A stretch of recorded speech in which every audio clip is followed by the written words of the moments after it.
vérité. Rappelle-toi donc comment tu as reçu et entendu.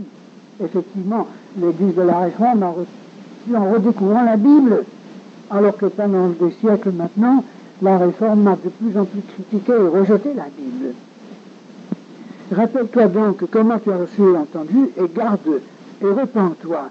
Si tu ne veilles pas, je viendrai comme un voleur, et tu ne sauras pas à quelle heure je viendrai sur toi. C'est-à-dire que Christ viendra pour sa vraie Église, mais toute cette Église protestante, même évangélique, qui se croit tellement sûre d'elle-même, tellement bien dans sa doctrine, elle ne saura même pas que Jésus-Christ sera venu. L'Église sera raptée et elle restera encore sur la terre. Cependant, tu as à Sardes quelques hommes qui n'ont pas souillé leurs vêtements. Ils marcheront avec moi en vêtements blancs parce qu'ils en sont dignes. Celui qui vaincra sera revêtu ainsi de vêtements blancs. Je n'effacerai point son nom du livre de vie et je confesserai son nom devant mon Père et devant ses anges. C'est-à-dire ceux qui vainquent sont ceux qui sont sauvés et ceux qui ne vainquent pas ne sont pas sauvés.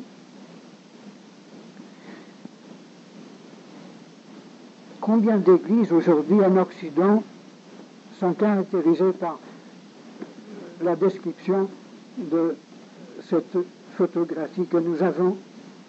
Tu passes pour être vivant et tu es mort. Et ensuite, verset 7, nous avons l'église de Philadelphie. Philadelphie veut dire amour fraternel. Nous avons ici un tableau beaucoup plus réjouissant. C'est l'église certainement du grand réveil évangélique qui a commencé au XVIIIe siècle, qui a continué pendant le XIXe siècle, et peut-être même dans ce XXe siècle jusqu'à un certain point. C'est l'église de la grande église missionnaire. C'est l'église qui a lancé dans le monde mes petits-enfants. L'église qui a initié cette massive évangélisation mondiale qui continue encore de nos jours, mais qui est de plus en plus arrêtée par la révolte des nations contre l'Évangile. Les portes qui se ferment les unes après les autres. Tout le bloc soviétique, la Chine, de plus en plus l'Afrique noire, les pays arabes, etc. Alors qu'il y a 30 ans, presque tous les pays du monde étaient ouverts à l'Évangile. Ces 30 dernières années ont été pour moi d'une tristesse terrible, en voyant cela. En tout cas, voilà ce que Jésus dit à cette église. Voici ce que dit le Saint, le véritable, celui qui a la clé de David, qui ouvre et personne ne fermera, qui ferme et personne n'ouvrira. Je connais tes œuvres. Voici, parce que tu as peu de puissance, et que tu as gardé ma parole. Mieux traduit, parce que tu as un peu de puissance, et que tu as gardé ma parole. Tu es resté attaché à la Bible, et que tu n'as pas dit mon nom. Tu n'as pas cédé aux libéraux, ou même aux catholiques, qui veulent ajouter ou retrancher du Christ.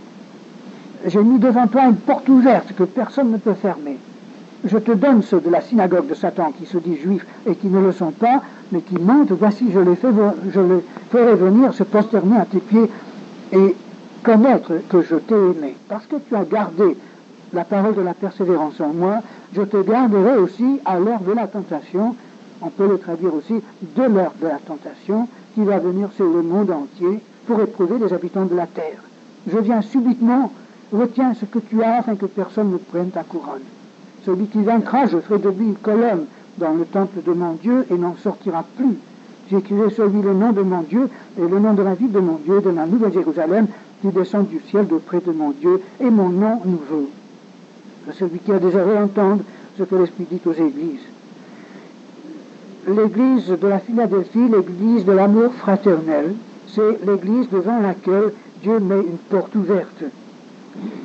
La porte des missions, la porte de l'évangélisation, la porte d'une action dynamique de Dieu dans le monde.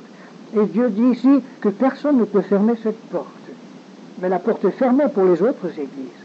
Ici, nous avons le deuxième portrait d'une église contre laquelle Jésus-Christ n'a pas d'accusation. Il ne dit pas à cette église, repens-toi. Il ne dit pas, j'ai quelque chose contre toi. Toutes les paroles sont des paroles d'approbation. Et pourtant, il reconnaît que c'est une église bien faible. Je sais que tu n'as pas beaucoup de puissance, mais tu as quand même gardé ma parole. Tu es resté attaché à la Bible, à l'Écriture. C'est pour cela que Dieu dit, je mettrai devant toi, parce que tu as l'amour fraternel, je mettrai devant toi cette porte ouverte que personne ne pourra fermer. Vous savez, mes frères et mes sœurs, je suis absolument certain que si en France, aujourd'hui, tous les chrétiens voulaient s'aimer mutuellement, réciproquement, et mettre en priorité le commandement suprême de Jésus-Christ, de nous aimer les uns les autres comme lui nous a aimés, Dieu mettrait devant nous une porte ouverte inimaginable. Dieu nous ouvrirait peut-être la frontière de la Russie et même des pays arabes. Dieu ferait des choses invraisemblables si seulement notre Église pouvait retrouver l'essentiel. Et comme j'ai souvent dit, ce qui m'affole, ce n'est pas la puissance de l'islam renouvelée aujourd'hui qui nous tient par le nez, ce n'est pas la puissance de la Russie ni de la Chine. Ce qui m'affole, c'est l'impuissance de l'Église devant ces choses. C'est l'incrédulité, le découragement de l'Église. C'est l'attitude de l'Église, l'attitude défaitiste de l'Église devant ces choses. Et tout cela provient du fait que nous ne prenons pas au sérieux la loi de Christ, comme nous avons dit ce matin. Donc il n'y a dans cette liste que nous avons lue que 2 églises que Jésus approuve. Et les autres sont appelées à la repentance. Et maintenant nous avons la dernière église, c'est le tableau le plus triste de tous, et il me semble que de plus en plus c'est ce qui caractérise l'église de notre siècle. Je ne suis pas fataliste, je ne crois pas du tout que Dieu ait voué à l'apostasie l'église de la deuxième partie du XXe siècle, de notre ère. Si nous le sommes, ce n'est pas parce que Dieu l'a voulu, il ne l'a pas voulu, il nous a donné avertissement sur avertissement, il a écrit le Nouveau Testament pour empêcher. Mais si nous y sommes, c'est de notre faute, c'est parce que nous n'avons pas obéi à la parole de Dieu, c'est parce que nous sommes incrédules. Et pourtant, quand on lit cette lettre à l'église de Laodicée, est-ce que nous ne trouvons pas que cela correspond réellement à notre état réel? Je ne dis pas de nation, ou les quelques groupements que nous représentons ici, je parle de l'église en général, en France, mettons. Voici ce que dit l'Amen, le témoin véritable, fidèle, le commencement de la création de Dieu. Je connais tes œuvres, je sais que tu n'es ni froid ni bouillant. C'est là le problème, n'est-ce pas? C'est là le problème. On n'est pas froid, mais on n'est pas bouillant. C'est là le problème. Si on était froid, si nous étions dans la misère absolue,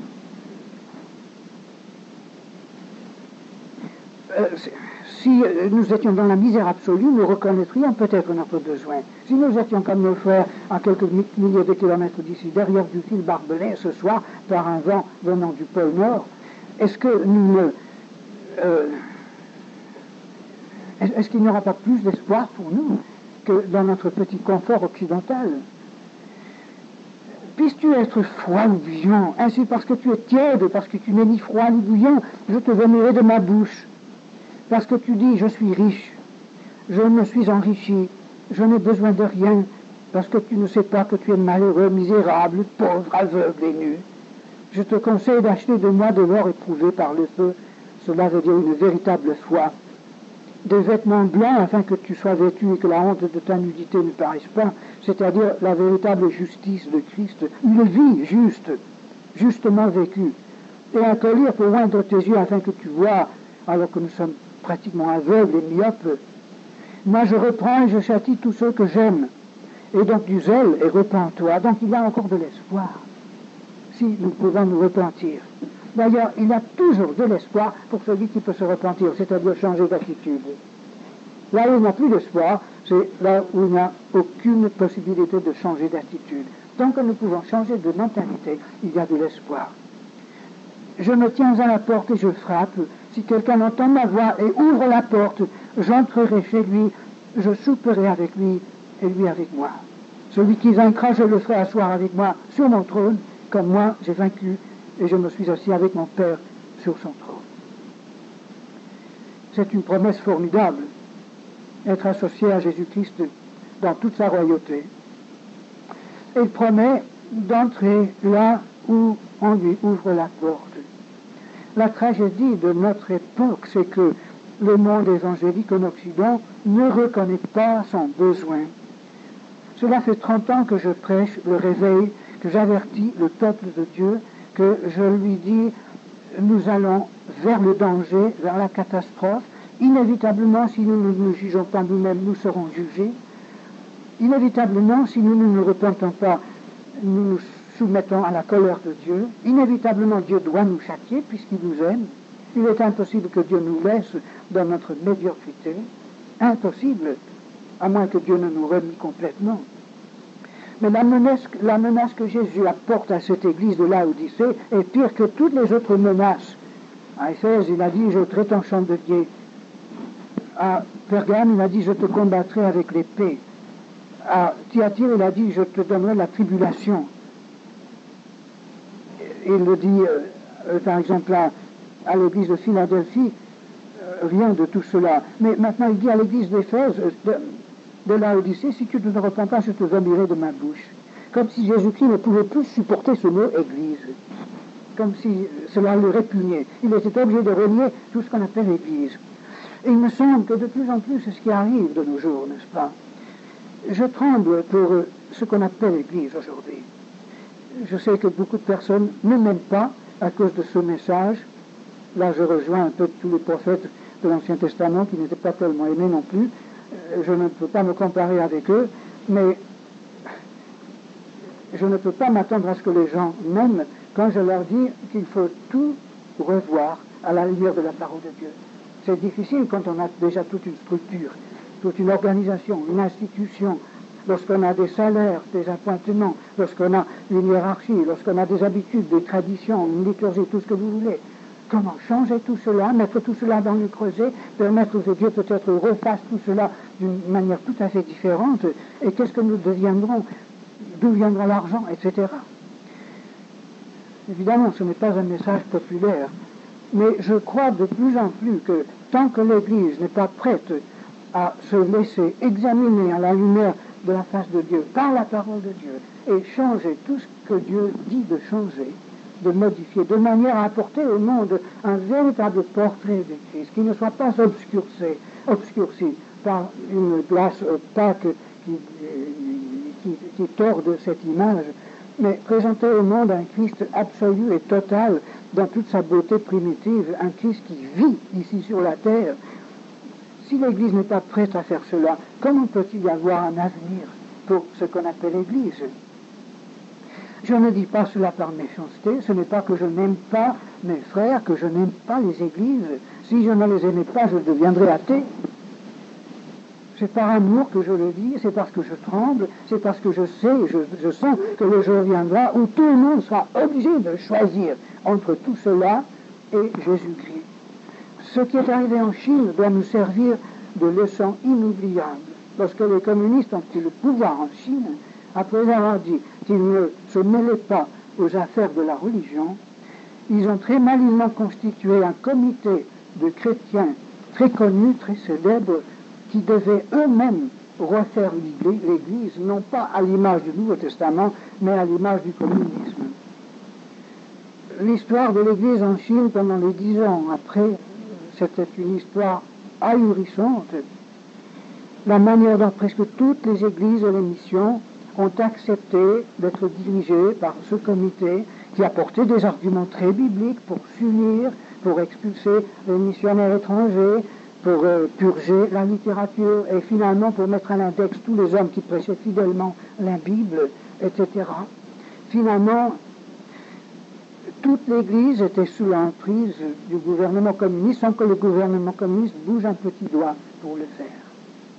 Et les églises qui ont vu clair dès le début et qui ne se sont pas soumis à ce traitement, c'était pour la plupart des églises des mouvements tout à fait indigènes, comme les églises de Watchman Nee et les églises qui s'appelaient la famille Jésus, de petites églises très simples, avec peu d'organisations visibles, mais des liens fraternels et spirituels très forts, qui étaient basés presque uniquement sur la simplicité du Nouveau Testament, qui comprenaient l'étude très approfondie de la Bible, etc. Et ces églises ont refusé, ont été terriblement persécutées, sont devenues les églises des catacombes et les églises en cachette en quelque sorte, mais ces églises-là ont continué à fonctionner et à exister malgré les martyrs, les massacres, les leaders qui étaient enlevés. Ces églises-là ont pu continuer à fonctionner à la gloire de Dieu malgré la persécution. Je ne sais pas encore comment comment le diable va faire en Occident pour nous mettre tous au pied du mur, mais je sais que c'est aujourd'hui que les décisions sont faites dans nos cœurs à l'avance qui nous permettront en ce jour-là de tenir ou de sombrer. Nous n'avons peut-être pas aujourd'hui à prendre une action radicale, quitter tel et tel milieu ou commencer une nouvelle action, mais nous devons avoir les yeux ouverts. Nous devons déjà commencer à nous poser des questions. Et si nous-mêmes, nous ne sommes pas prêts à obéir intégralement à la parole de Dieu seul, eh bien, moi je pense que quand viendra la pression, nous ne saurons pas tenir. Ayant concédé le bout de son petit doigt, on concède ensuite la moitié de son petit doigt, et puis tout le petit doigt, et puis l'autre doigt, et puis la main et le bras, et finalement tout, n'est-ce pas? J'ai su, avant d'être mobilisé dans l'armée au début de la Deuxième Guerre mondiale, que si je ne prenais pas position en tant que chrétien dès le premier jour, que je serais absolument démoli dans ma foi, et que plus jamais je ne pourrais prendre position. J'ai demandé à ceux de ma famille qui étaient chrétiens de prier pour moi toute la journée, ce premier jour de mobilisation, pour que je puisse au moins me mettre à genoux devant tout le monde pour prier Dieu. Et je l'ai fait. Si je n'avais pas fait cela, je crois que j'aurais passé toute la guerre à pécher, à faire je ne sais quoi. D'ailleurs, je sais que je ne serais pas sorti vivant de la guerre. Je savais pertinemment que si, au début de mon service militaire, qui a duré 5 ans et demi, si je donnais au diable le bout de mon petit doigt, il m'aurait tout entier. Je savais qu'il m'était impossible de maintenir un témoignage chrétien dans l'armée, à la caserne, à la guerre, si je n'étais pas 100% à Jésus-Christ. Et c'est maintenant que nous devons aussi revoir toute notre position et nous demander si nous sommes 100% ou non. Rappelons-nous la signification du mot sanctification. Cela veut dire appartenir à Dieu. Et Jésus-Christ a dit à ses disciples, « Soyez parfaits comme votre Père qui est dans les cieux est parfait. » Jésus ne voulait pas dire par là qu'il fallait être sans péché, puisque tout le Nouveau Testament nous dit que cela est impossible sur cette terre. Mais le mot parfait en grec signifie entier. On pourrait presque le traduire par notre expression française 100%. Jésus dit à ses disciples, vous ne pouvez pas être sans péché, malheureusement, mais vous pouvez être 100% pour Jésus-Christ. Une jeune fille qui demande à un garçon, qui se donne à un garçon en mariage, elle lui demande d'être 100%. 100%, pas 99%. Ça ne suffit pas. C'est pas possible. On ne peut pas bâtir un mariage, ni un contrat quelconque sur cette terre, sur la base de 99%. Ce n'est pas possible. Signer un tel contrat avec votre patron ou avec une maison d'industrie quelconque, non, cela ne marche pas. C'est radical et total des deux côtés. Et il faut qu'on tienne sa parole. Alors Dieu est prêt à signer son contrat avec nous, mais il nous demande aussi de signer de la même manière un contrat total. Et seuls ceux qui sont réellement sanctifiés, qui sont parfaits, qui sont entiers, qui ont demandé à Jésus-Christ de les prendre 100%, seuls ceux-là pourront tenir quand viendra le jour du malheur. Mais ce n'est pas eux qui tiendront, c'est Christ qui nous tiendra.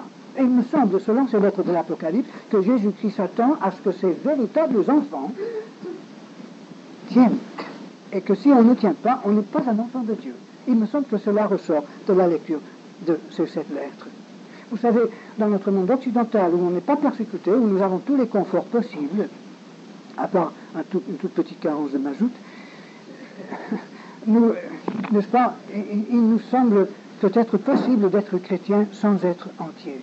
Mais je peux presque garantir que d'ici 1 mois, il y avait subitement un changement de régime en France, où il y avait peut-être la grande Europe vite formée à cause de la crise mondiale, et qu'il y avait partout des ordres donnés à toute la police de ramasser n'importe qui ne voulait pas souscrire à toute la nouvelle doctrine, et de le mettre derrière du fil de fer barbelé. Vous savez, je suis persuadé qu'en si peu de temps, nous serions tous devant le choix. Et je suis persuadé qu'une grande proportion de braves évangéliques, surtout dans les pays protestants, de braves évangéliques qui, apparemment, ont toute la bonne petite doctrine évangélique, passeraient du mauvais côté. Je m'attends à cela depuis des années déjà. Et là, on verrait la différence entre un véritable enfant de Dieu et un faux enfant de Dieu. Je sais une seule chose, c'est que Christ seul peut me tenir. Mais je sais une autre chose, c'est que je dois simplement lui faire confiance. Et le reste lui appartient. Et si j'ai à souffrir pour lui, si on me coupe la gorge, si on m'ôte les yeux,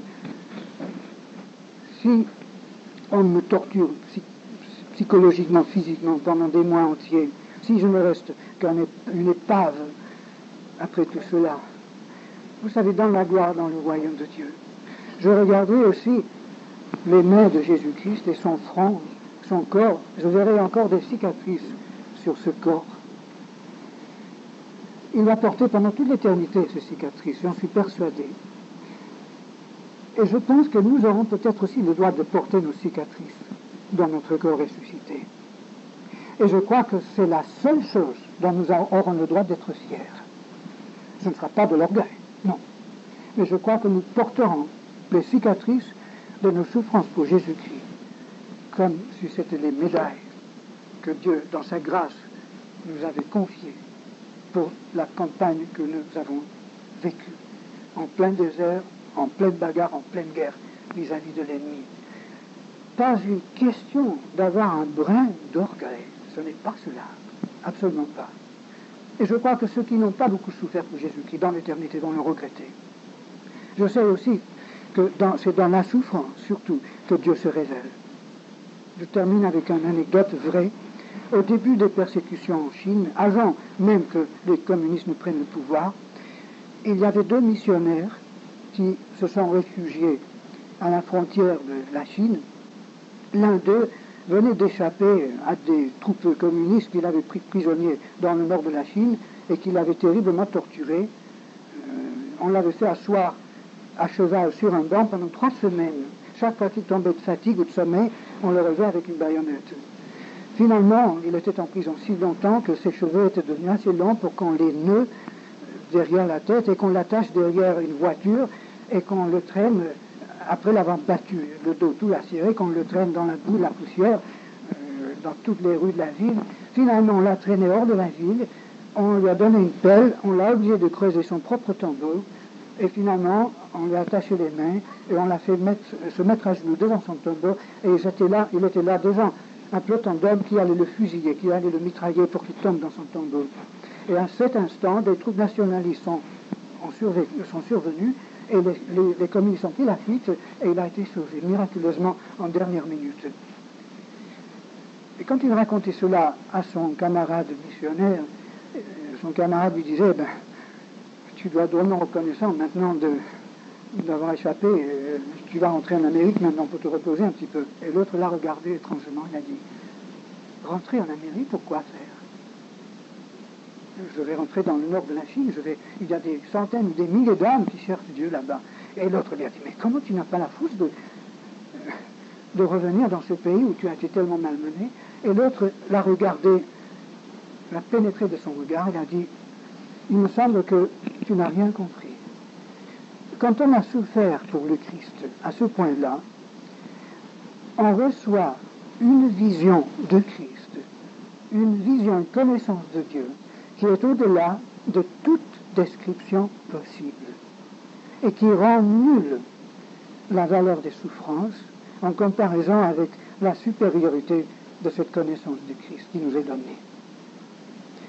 Et il est parti vers le nord de la Chine. Je ne sais pas ce qu'il est devenu. N'ayez pas peur de souffrir. Ayez peur de trahir le Christ, oui, mais pas de souffrir.